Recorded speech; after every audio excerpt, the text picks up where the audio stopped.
All right, Shalom. First, I'll give all praises, honor, and glory unto Yahweh, Bashem Yahushai, Bashem Karkadash, the bonus to the apostles and the elders of GMS. Salutes and honors to the elect, all the brothers across the four corners who are enduring in truth and in sincerity, and the women and the children who follow. So, as you can see, I have a couple articles here, which are all on the same subject. It says, Chad Wheeler steps away from football after allegedly choking girlfriend.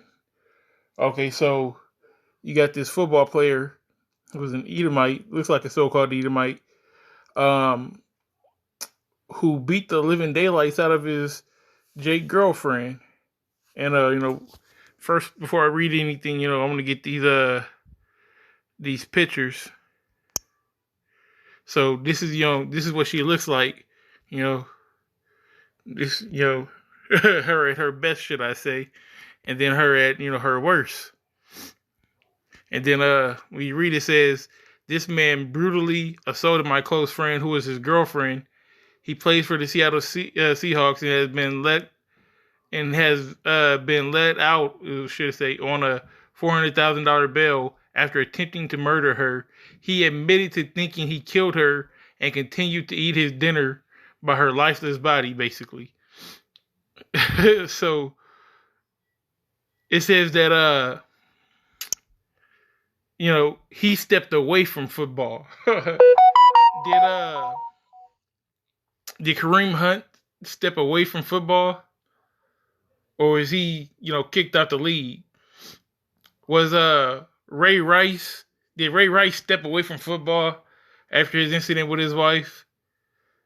Or did he get kicked out the league?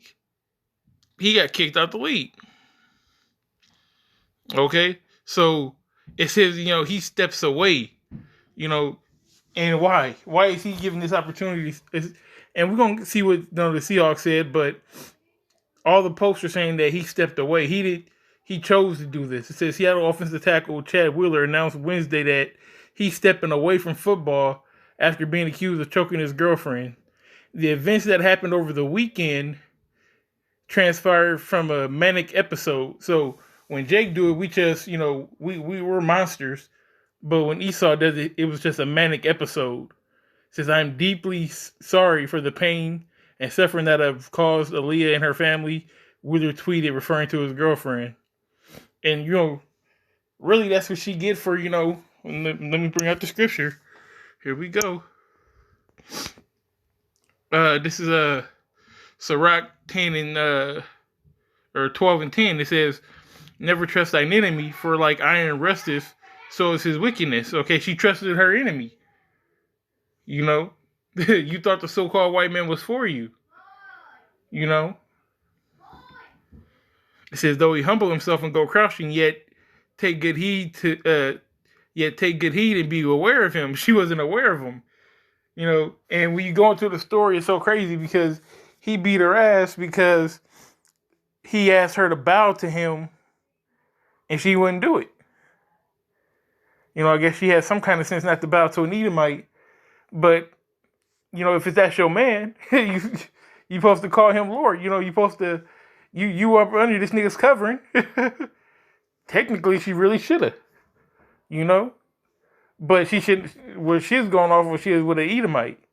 But we're going to go into that too. Okay, it says, and thou shalt be unto him as if thou hast wiped the looking glass, and thou shalt know that his rust has not been altogether wiped away. So you can't get rid of rust, okay? You can grind it off, you can try to paint over it, it's going to eat back away. Once that rust is here, it's here to stay. And the rest, or the evil eye towards Jake that Esau has, is here to stay. Okay, he's going to keep that all between us to the end of days. Okay?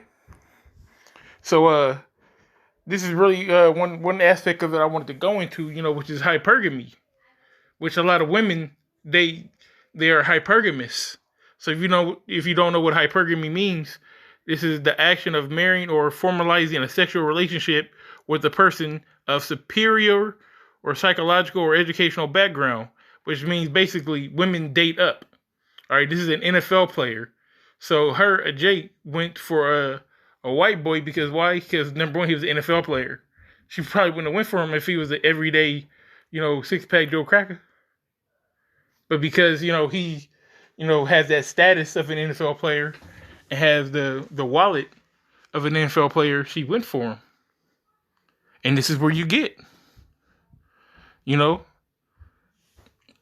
Now, does anyone deserve to get beat like she did? No. But hey, when you trust in your enemy, this is where it gets you.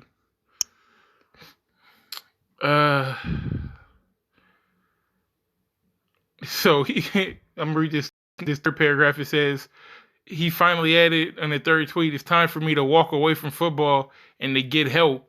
I need to never again pose a threat to another. I cannot express my sorrow or remorse enough.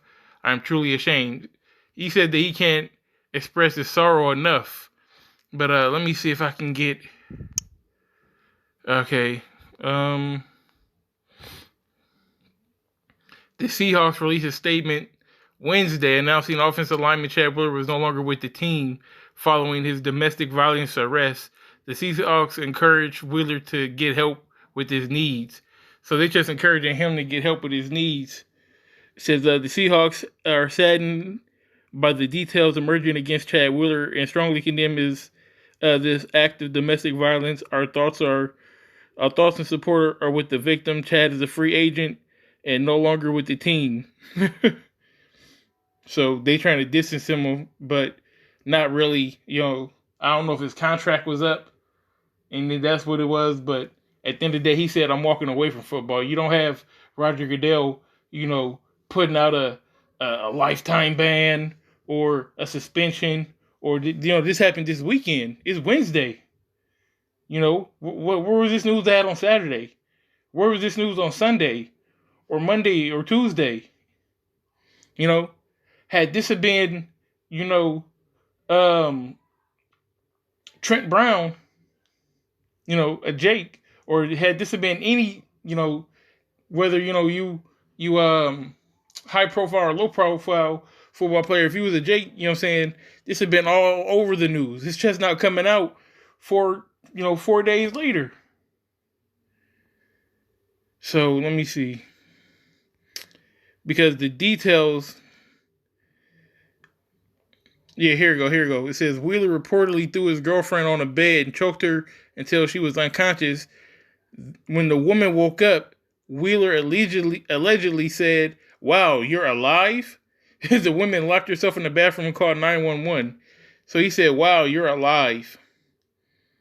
And then went back to eating his dinner, drinking his shake. The woman told officers the assault began after Wheeler told the woman to bow to him. He reportedly attacked the woman after she refused.